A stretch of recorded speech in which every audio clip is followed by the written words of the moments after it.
আমরা এখন সরাসরি দেখে নেব ফিরহাদ হাকিম কি বলছেন। জলাশয় হচ্ছে আমাদের সম্পদ।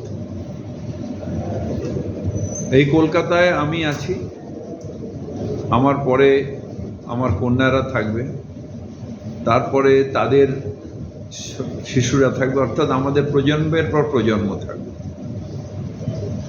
কলকাতাকে বাসযোগ্য করতে গেলে আমাদের কলকাতায় অক্সিজেন সরবরাহ অর্থাৎ এয়ার কোয়ালিটি এটাকে ঠিক করতেই হবে, এবং সেটাকে গাছ এবং জলাশয় এই দুটো এয়ার কোয়ালিটিকে ঠিক রাখে।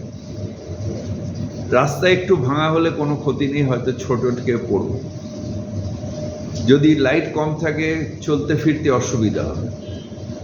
জল যদি না পাওয়া যায় তাহলে হয়তো একটু কষ্ট করে দূর থেকে জল নিয়ে আসা যায়, কিন্তু যদি অক্সিজেন না থাকে তাহলে তো জীবনটাই থাকবে।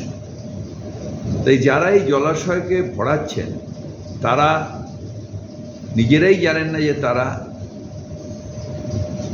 মানব জাতির সম্পদকে কেড়ে নিচ্ছেন।